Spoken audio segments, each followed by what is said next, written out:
Part of the reason we have such rampant promiscuity is women get rewarded for it. They do. Even though it doesn't feel good, hurts your feelings inside, crumbles your spirit, you get rewarded for it. Remember, you, the woman, pay the ultimate price. Even if society props up your poor decisions, you still have to live with yourself. I have no clue how Megan Hall is living with herself, but let's catch up with her, shall we? Megan Hall, you remember the cop that slept with her entire department? Remember, she was GROOMED. I don't know if you knew that. She had no autonomy. A lot of women are not going to tell you that, and it's because they're in competition with you for these men. They're not going to tell you when you are young, bright, vibrant, joyful, not that jaded, and just at your peak youthful feminine. They're not going to tell you that that is the time to strike a deal with a good man, because if you have him, they don't. If you have him, she doesn't.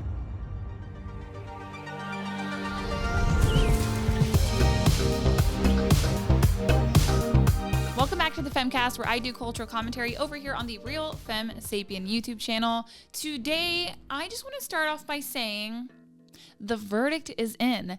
Single motherhood is ghetto. Just kidding. But I do plan on talking about some serious stuff today. Today, we are going to be talking about the societal trend of female promiscuity. I realize this is a touchy subject for many, so I'm going to do my best to make logical arguments, articulate some of my opinions, and otherwise stick to data. The point of this video is to explain that promiscuity is on the rise in young women, regardless of what women are sharing publicly. It is not in a woman's nature as the physically weaker and more agreeable sex to be forthcoming about this phenomenon. It doesn't make women bad people, it just makes them women. More specifically, it makes them women with more freedom of choice than ever before. We have dating apps and social media, we have more economic opportunity and mobility, and we have access to contraception and termination of pregnancy like never before, contrary to what liberals will tell you.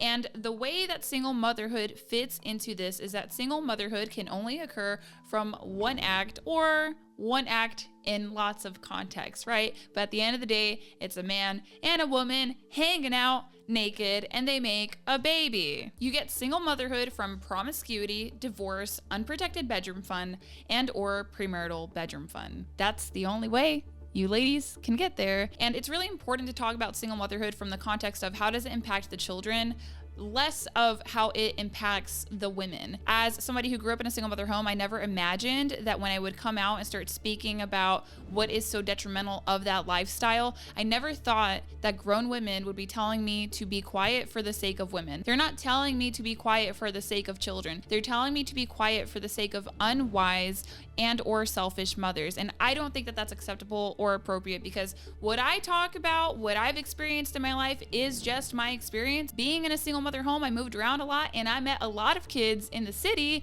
that were also in single mother homes. And so some experiences are actually collective experiences. We were surviving trauma in a group setting. But I don't think society wants to come out and speak about the consequences in regard to the children because it would make women look bad. We have to stop putting the egos of single mothers ahead of the children that they're producing. Unfortunately, today, many young women are misguided, lack feminine mentorship, and take on lifestyles they do not fully comprehend the consequences of.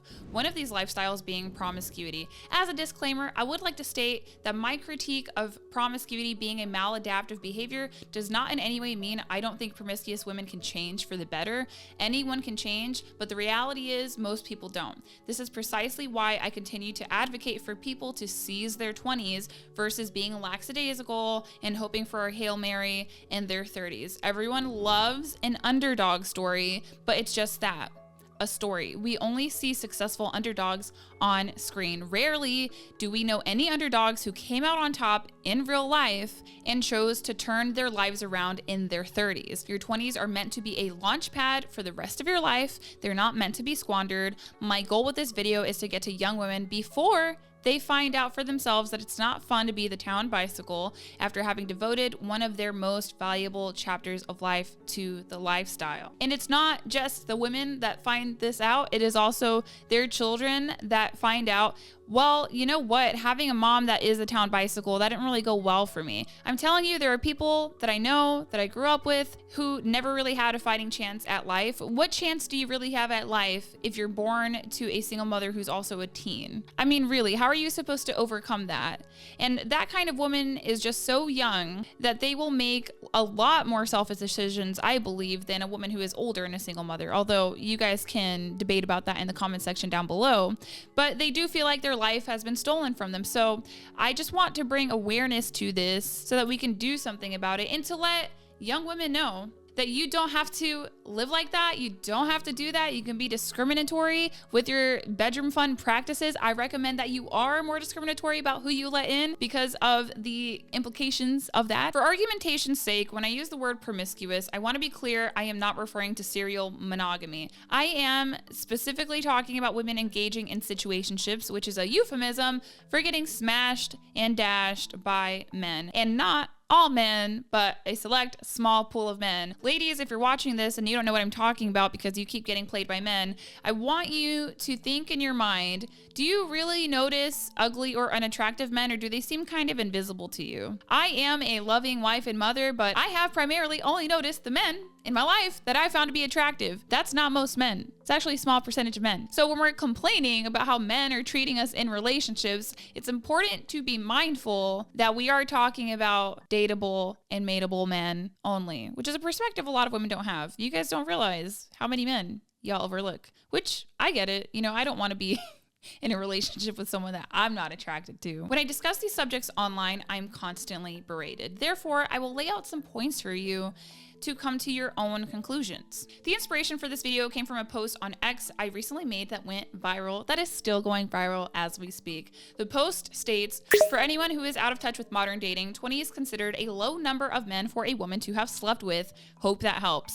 I made this post to give people perspective on young men's frustrations with modern dating. This is also something to do with the fact that tradcons are constantly coming down on men and just telling them to do better when we're not really acknowledging that women are out here giving up the free cookie. Some people are going to hear that and they're going to say, well, why don't we stop telling men to sleep with women who are giving it up for free?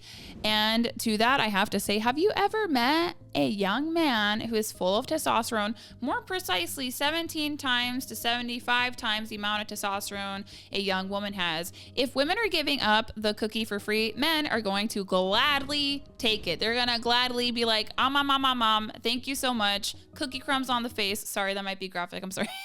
But you know what? They're like the Cookie Monster. They're not going to stop, especially if you go on a college campus, because the reason why college girls are complaining, and I just graduated fairly recently, I want to say in 2021, the reason why they're complaining about men is because the jocks are getting all the chicks and they're treating them badly and they're talking to all these different kinds of girls. So I just don't think that it's practical to talk to young men about, hey, those of you who have access to all the women, do you mind like not touching them? I don't think we're going to get through to them. I think we can get through to talking to young women who actually, I don't believe it is a woman's nature to be promiscuous. I think if we talk to them, maybe they might be able to change something about the situation. I'm not sure. The point is, everyone loses when women are promiscuous, men, women, and children. However, I find that anyone who dated and married before the emergence of Tinder and Instagram is out of touch with the prevalence of promiscuity today. Some understood what I was trying to highlight with that post when I was talking about 20 being a low number for your average woman growing up in a city and or going to college, okay? Some people understood what I was trying to communicate, and that allowed them to empathize with young men a lot more. So how did I get to the number 20? I got there by socializing with women, being trusted by women, and asking them questions, on top of talking to a few other people. Here's everything that I considered when I came to this conclusion. Growing up in a city, talking to girlfriends, coaching women, talking to female viewers, being in the military with other women, also being in the military with women in the continental United States, being in the military with women deployed, and being in the military with women who are in schools, and speaking with players. When I say speaking with players, a lot of people take that as, oh, so you have experience with players. Actually, I have only been in 2 long-term relationships in my 20s. So like, no, maybe when I was really young, when I was in high school, something like that.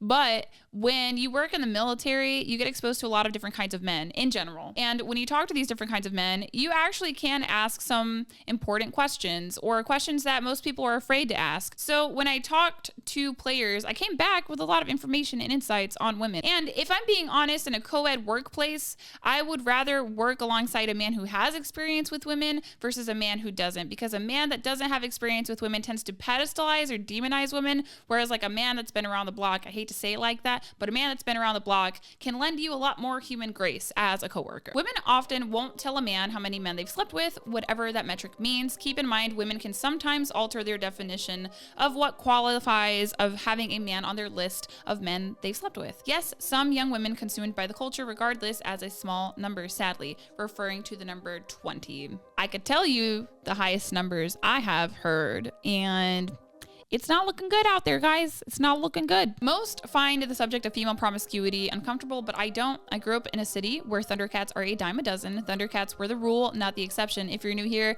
Thundercat is what I call H to the O's. That way YouTube doesn't get mad at me. I come from a third-generation single mother family and grew up in neighborhoods full of single mothers and their children. Female promiscuity in that environment is obvious to anyone who is paying attention with a decent IQ. How else does an entire apartment complex comprise of primarily single mothers? The answer is promiscuity, divorce, unprotected bedroom fun, and or premarital bedroom fun. A lot of people take my observations on modern intergender dynamics as projections from my life only, which is fair. I'm a woman. Women are solipsistic. I get it. However, as a girl in a single mother home, I moved around a lot, and it was always the same situations: an apartment complex, single moms, and their kids. Some of those kids were girls, and I went to school with them during our most hormonal years. I'm telling you, middle school age teens were becoming sexually active, as well as in high school. I won't say it's all students. It's important to understand I'm talking about growing up in a city, not a small city, like big city, international, worldwide. Picture that with a Kodak. Sorry. But children are being increasingly exposed to adult content, with the average age of early exposure to porn being 12. That source is going to be linked in the description down below for you. Children and teens with access to social media and adult content who are being confronted with hormones might be engaging with behaviors you have no clue about. Promiscuity is not an overnight habit. It starts young for some women, which is why I'm bringing up growing up where I did and around who I did. I never imagined it would get worse. I never imagined when I graduated high school, there would be some women I grew up with who would go on to be strippers and OnlyFans girls. And I'm urging young women to stop and think. Think before you take that picture. Think before you make that provocative post. Think before you sleep with that guy. Just take time to reflect first, because what you do when you're young and feel invincible can change the trajectory of your life forever and the lives of any children you produce. I'm not the only woman speaking out against promiscuity. I'm just often admonished because I'm considered a right-winger. Even liberal women can see the writing on the wall with how we've lost the sexual revolution. Louise Perry opens her book, The Case Against the Sexual Revolution, with a dedication for the women who learned it the hard way. Louise Perry is a feminist. If I had to categorize her, I would categorize her as a fifth wave feminist. The phenomenon is so prevalent that a feminist came out and spoke against sexual empowerment with the essay, I Regret Being an SLUT. That was written by Bridget Fatassi. I actually love her work, even though we have ideological disagreements. I did a reaction video to Bridget Fatassi's essay. You can find that linked in the description down below. It is a video titled Feminist Regrets 304 Faves. That essay went viral, not just on Substack, but the entire internet. There are only 3 reasons why a piece of content will go viral. In my assessment, working in social media for 3 years, it's controversial, it's relatable, or it's entertaining. This essay was relatable to a lot of women, which is more evidence that women are waking up to the scam of promiscuity, although they are kicking and screaming as they wake up to it. In terms of data, there is proof of an increasing phenomenon of promiscuity by the increase in fetal terminations in 2023. Fetal terminations are the A word that I cannot say on YouTube. An unplanned pregnancy can only arise from a woman choosing to have unprotected bedroom fun with a man she believes will not make a good father during her ovulation window. There's something about him that you don't like, that if you fall pregnant by him, you just don't want to keep that child around. You want to eliminate that burden from your life. Think about it. How many women are so quick to terminate a child that is from a millionaire baby daddy? Not too many, right? Which, why a woman would lay with a man like that to begin with is beyond me, but here we are. Let me read to you some information from gutmocker.org on termination of pregnancy, because you're gonna hear from the liberals that women are so oppressed and they don't have access to termination. Yes, they do. Yes, they do, because after the bans rolled out, they got more of them. New findings from the monthly termination provision study showed that an estimated 1,026,690 terminations occurred in the formal healthcare system in 2023, the first full calendar year after the U.S. Supreme Court's decision in Dobbs versus Jackson Women's Health Organization overturned Roe v. Wade. This represents a rate of 15.7 terminations per 1,000 women of reproductive age and is a 10% increase since 2020, the last year for which comprehensive estimates are available. It is also the highest rate and number measured in the United States in over a decade. This increase demonstrates that women continue to seek and obtain termination care despite the drastic reduction in termination access in many states. Make it make sense. Make it make sense. If they can get more of it after they have less access to it, what does that say? Like, women will go out of their way to terminate these children if we allow it. Do you understand? And it's mind-boggling to me because birth control is not that expensive. You can pay for it cash out of pocket. And if you can't, like, what kind of job are you working? You can work minimum wage and get access to birth control. Since the Dobbs decision in 2022, 14 states have banned termination with limited exceptions. In addition, 7 states, Arizona, Florida, Georgia, Nebraska, North Carolina, South Carolina, and Utah have implemented laws that restrict termination access on the basis of gestational duration. While access has decreased dramatically in states with bans, almost all other states have experienced substantial increases in the number of terminations provided. As a result, the United States continue to face a fractured termination landscape, with access varying widely based on where people live and what resources they have. With all these bans going on, it did not stop women from getting more terminations. Imagine that. So there's your data on promiscuity, because people want to know, how do you know that women are sleeping with more men than they have before? And it's because we can look at trends of single motherhood, and we can also look at the trends of terminations of pregnancies, and we can look at the rates of STDs. I don't have that number. I don't want to know that number this time. Maybe in another video. It just seems like somehow women can't help getting pregnant out of wedlock. I say all that to say it is a minority of men and women who are short-term mating strategists and are genuinely content to be promiscuous. That is not most women, regardless of the propaganda out there that is rebranding promiscuity as empowerment. Nothing is empowering about allowing your body to be used by a man who doesn't care about you. And I know for a fact it's not because the shags are good. Women notoriously underreport orgasm frequency in comparison to men. You can learn more about the orgasm gap, linked to the description down below. Women need to be more discerning on whom to entertain romantically. They get caught up in a sexual dichotomy. They think they have to be promiscuous or they have to be celibate. That misses the mark. The issue isn't whether or not a woman sleeps with a man. The problem is women are sleeping with men who do not care for them and do not love them, which directly translates into that same man not caring for offspring should they arise from the encounter. If a woman is horrible at telling if a man is genuinely interested in her, it's ideal for her to keep her legs closed and vet the men they date through men in their family. I know plenty of married couples who had premarital bedroom fun, which is a sin, totally a no-go. I do not condone it. I am saying though, it's who you sleep with, not whether or not you have slept with them. Ideally, we want to save ourselves for marriage, but I know many aren't doing that. I know that I didn't do that. That's public knowledge. I got baptized when I was 25 and I got married a couple years after that. But I come out here and I show up because I want you all to do better than I did. I didn't have a lot of examples growing up.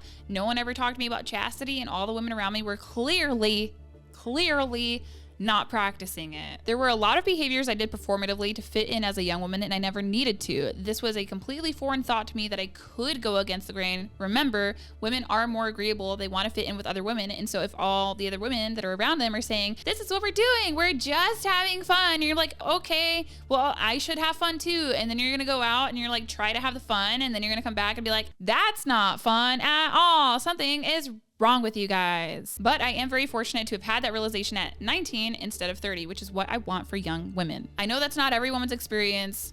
I just know for me, I hated parties and I went out of perceived cultural obligation because it's like the only way I could hang out with other young women is if they were getting drunk, okay? It's really hard if you're on the up and up to talk to another young woman and say, hey, can we go painting? Can we go hiking? Can we go to the gym? Usually young women, especially in college, are not gonna be down for that. Thank you for making it this far in the video. I wanna tell you guys about a little something special. It is my blog. I have a blog called Femcast that's over on Substack. That is the best way that that you can support the platform through being a paid subscriber, because YouTube takes a huge portion of any content creator's video ad revenue, and we have no idea how much YouTube gets paid. So if that's up your alley, if you want to stay updated with me, if you want to see a consolidation of my work, if you want early access to all of my video projects, Substack is a great place to get that from on my Femlosophy community. Part of the reason we have such rampant promiscuity is women get rewarded for it. They do. Even though it doesn't feel good, hurts your feelings inside, crumbles your spirit,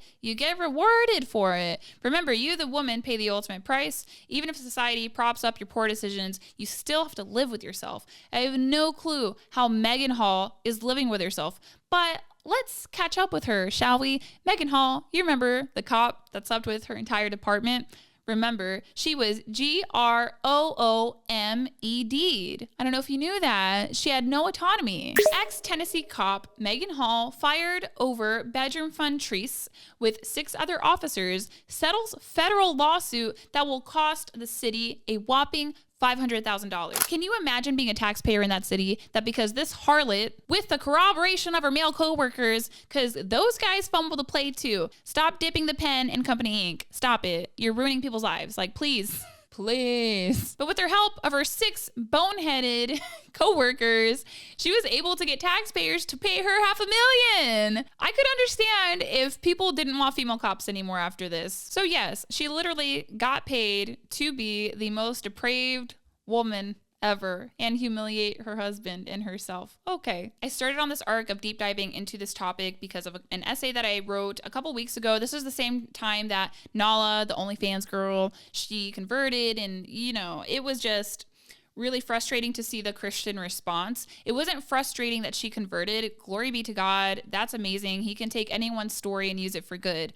I was never questioning her redemption, but I was questioning this weird new phenomenon where traditional women, they want to come out and praise to the utmost degree a person who has lived a life of wretchedness just because they're a fresh convert, which you're not supposed to prop up fresh converts either because it can lead them astray. But I digress. On top of that, it is plain to see that Christian women on Twitter do not have loyalty to their own kin. They will defend a perfect stranger in their girl world kingdom. They'll defend a perfect stranger over their family or over their kin, which could be Christian women that disagree with them. I've had my salvation questioned just for saying things that are opinionated on Twitter, but you guys don't think that it's weird that y'all literally nagged Christian men about the overwhelming acceptance of this behavior? It seems like there is a push for more and more Christians to accept a covert liberal agenda. And a lot of us don't want to be affiliated or associated with that.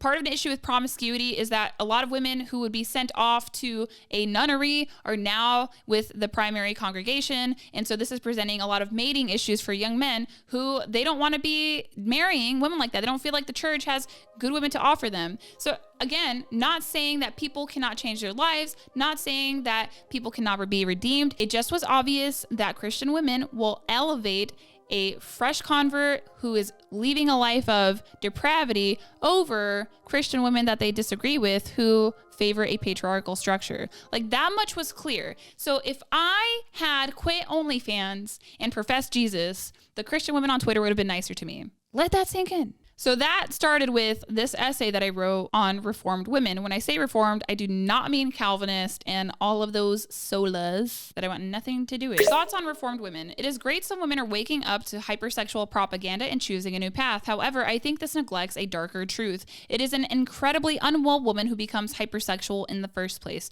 To decide to turn on a camera for sex work, solo or not, is mentally ill. There is a choice to be made. I can learn a skill and work hard, or I could take my panties off for some quick cash. Keep in mind, we live in a world where DEI is running rampant and women have more economic opportunity than ever before. It simply costs their childbearing years if they choose to remain single. It is also a severely mentally ill woman who has a plethora of bedroom partners. Those who want to marry afterward often still can, but who wants to be married to a psychotic woman who can't even make the most basic of decisions to keep her legs closed when her brain is telling her it's wrong to be used casually by men? Contrary to popular belief, it is not in most women's nature to be promiscuous. You could argue you serial monogamy is a woman's nature, but certainly not promiscuity. Leaving the lifestyle is an objectively good thing for the woman, but it's not guaranteed that she'll suddenly be a much more mentally stable woman after the fact. That baggage will come knocking on the door, whether she is single, married, a mother, or childless. These women can leave the lifestyle, but the fact that they were ever in that deep is an indicator they're very psychologically unhealthy individuals, undateable and unfit for motherhood, although many will go on to pursue those roles. Which brings me to the unwellness of single mothers. These women are not socially well adjusted. They honestly can't even get along with men majority of the time. Now, I understand some fathers to these children are abusive, but it's not all of them. Definitely not what's going on. A lot of women are choosing to be single mothers by simply leaving, whether that's by divorce or by breakup. So I wrote that essay, Thoughts on Reformed Women, to explain it's unlikely you'll come out unscathed if you follow that lifestyle. In terms of online bedroom work, most women aren't doing it for the income. Your average OnlyFans model makes $150 to $180 a month. They are doing it for attention. It's an incredibly unwise decision. Let's say they are running a profitable account, which is only 1 in 3 creators on OnlyFans. A choice was still made to do easy work over hard work with low compensation. Keep in mind, it's always an option for women to not be promiscuous and marry well in their youth. People tend to neglect that option, but that's the number one thing I would recommend to a 20-year-old woman who is beautiful and pleasant. Marry well. You have everything in your favor. Go for it. Bedroom work aside, because I know not many women are pursuing prostitution, there is a reason you're having a bad time with promiscuity. If you're watching this video and you're coming from that lifestyle, it's because women aren't built for it. We just aren't. Catching feelings is a normal consequence of having bedroom fun with a man just based on the flooding of oxytocin we get from the encounter in the first place. You're not weird for having that happen to you, and trying to numb that connection is the wrong answer. You don't want to get good at having emotionless bedroom fun with men. If you're a young woman in college, you might feel pressure to do what your girlfriends are doing to fit in, and I want you to know you don't have to. I want young women to know you don't have to figure it out in your 30s. You can get it together in your 20s when you're your most beautiful and least jaded. A lot of women are not going to tell you that, and it's because they're in competition with you for these men. They're not going to tell you when you are young, bright, vibrant, joyful, not that jaded, and just at your peak youthful feminine. They're not going to tell you that that is the time to strike a deal with a good man, because if you have him, they don't. If you have him, she doesn't. For your sake, I hope you do marry well in your 20s, because life is already hard and will only be more challenging without a man. You're not safe in a country with no loyalty to family taxpayers, with an open border and a welfare state. There are millions of fighting age males coming through that border. Be mindful that a man is a win in more ways than one. It's not just about provisioning for childbearing, it's also about logistics and protection. Again, I'm saying this, millions of fighting age males with no documentation are coming through this open border. Federal government does not want to protect us. Women and children are the ones who bear the brunt of violence when there are no men around to protect us. And you can't expect men on the street to protect you anymore, because we have lost that agreement with them. That is why you need your own man. I think with the way our culture is headed, a man is a necessity, not an option. I hope I've convinced you. I hope you meet that guy. I hope you fall in love and do right by him. And I hope he cherishes you. And I hope women stop sleeping with men who don't care for themselves spiritually at the expense of themselves and others. I want to circle back, Jen Psaki, circle back. I want to circle back to the reality of single motherhood. And this is where the video might get, a little bit dark, just a wee bit on the dark side. People want you to deny what's in front of your eyes. We know the rate of promiscuity is so astronomical that it's leading to record-breaking terminations and an exponential increase in single motherhood. Single motherhood is not new. I am 3rd generation in a family of single mothers. I grew up in apartment complexes full of single moms and their children. I went to schools where students were coming from broken homes often. Many of these women's young daughters model what their moms show them at young ages. Ages I cannot say because you would recoil at hearing it. You get single motherhood from promiscuity, divorce, unprotected bedroom fun, and premarital bedroom fun. This is not rocket science. There is a problem with women not keeping their legs closed, and it's causing massive issues on a societal level. Asking people to deny what they can see with their eyes is ludicrous when we can see essays like "I regret being an SLUT" and books like "The Case Against the Actual Revolution" being written and applauded led by women saying the jig is up. If you can't see what's going on, you're willfully ignorant or sheltered. There's enough data out there to show that women, the gatekeepers of bedroom fun, are derelict of their societal duty. I want to talk a little bit more about the statistics regarding single motherhood. I have some figures for you that were updated in June of 2023. Keep in mind that everything that I look at is going to be framed with protecting the single mother's ego and not really with protecting the child, because you know what? Of course, you're going to be broker being a single mother, so why don't you patch things up with your baby daddy so you can give your children an opportunity to a higher socioeconomic status, which, by the way, you will have access to that as well. You know, breaking up with a man is not going to make it easier for you to get along with another man. So why not just go back, say, hey, I was wrong. I learned some things. I don't want to do that again. But, you know, he might need some convincing, but that's your situation to work through if you decide to go back. I know some women who have. I applaud them. In the United States today, nearly 24 million children live in a single parent family. Notice they use the word single parent. Most single parents are single mothers. That is gynocentrism. This total has been rising for half a century. It covers about 1 in every 3 kids across America. A number of long-term demographics trends have fueled this increase, including marrying later, declining marriage rates, increasing divorce rates, and an uptick in babies born to single mothers. With single-parent families, most children, 14.5 million, live in mother-only households. More than 6 million kids live with cohabitating parents, and 3.5 million kids live in father-only households, according to 2021 estimates. Among unmarried parents, the share of single mothers has shrunk in recent decades, while the share of cohabitating parents has grown. More than 20% of children born to married couples will experience a divorce by age 9, and more than 50% of kids born to cohabitating couples will experience a parental breakup, according to some estimates. So these are just some numbers. We know that single motherhood leads to criminality in young boys, and we know that it can increase the prevalence of child ABUSE in the home as well. And I want to close with this. Children have long time been humanity's sacrificial lambs. We can see this illustrated by the following. It was illegal to ABUSE pets before it was illegal to ABUSE children in the United States. The deciding case for child ABUSE laws was the Mary Ellen Wilson case, and that was because PETA decided to help out and build a case against why we can't ABUSE kids. The grave sites of excavated brothels hold the remains of children. They are the most vulnerable, and that is how you can tell that an excavated site is a brothel, is by those remains. Children are currently being put on medications that will impact them for a lifetime without informed consent. This can be hormonal therapy for the gender confused, or it could be that there are a lot of, another example could be 1 in 10 Black boys is put on a stimulant for ADD, which is not just Black boys. They just are the ones that are being the most medicated for that specific issue. There are more I could list for expediency's sake, but I will leave it at that. There is no one to protect the children of single mothers. They are arguably the most vulnerable in society outside of children in foster care.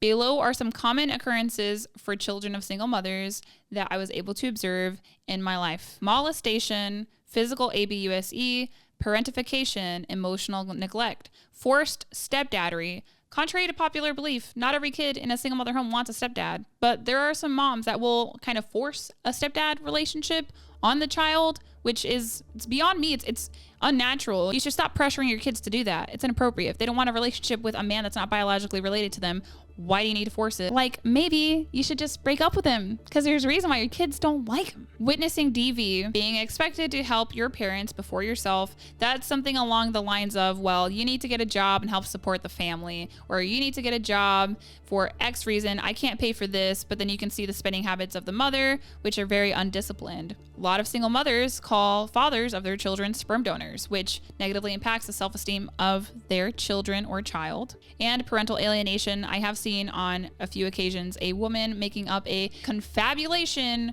to make sure that her children that she had with that man do not like or love him and will never look for him or will not defer to him. I don't know why these women do that, but it's wrong to do that, and that's something that I've observed. So anyway, that is the whole kit and caboodle of this video essay, to come out and say that we need to talk about promiscuity, not because it just negatively impacts women, but because we can see the epidemic of single motherhood and it's not going away anytime soon. And the answer to that is not, well, we need to be nicer to women. If we're nicer to women, they'll be less promiscuous and they'll learn to get along with the fathers of their children and they'll get married and settle down and finally be Republican voters. It's not going to happen.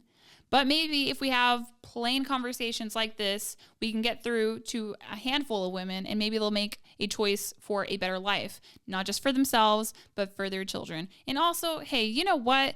It can be a real blessing to make a man a father too. So for what it's worth, you can go ahead and bless the father of your children alongside the way. I know a lot of women don't want to think about men in that way. Why would we do anything for them? But, you know, it is what it is. I grew up without the father, and that taught me everything that I needed to know about the importance of fathers. I'll tell you that. So let me know what you think in the comment section down below. I will see you guys next time. Bye.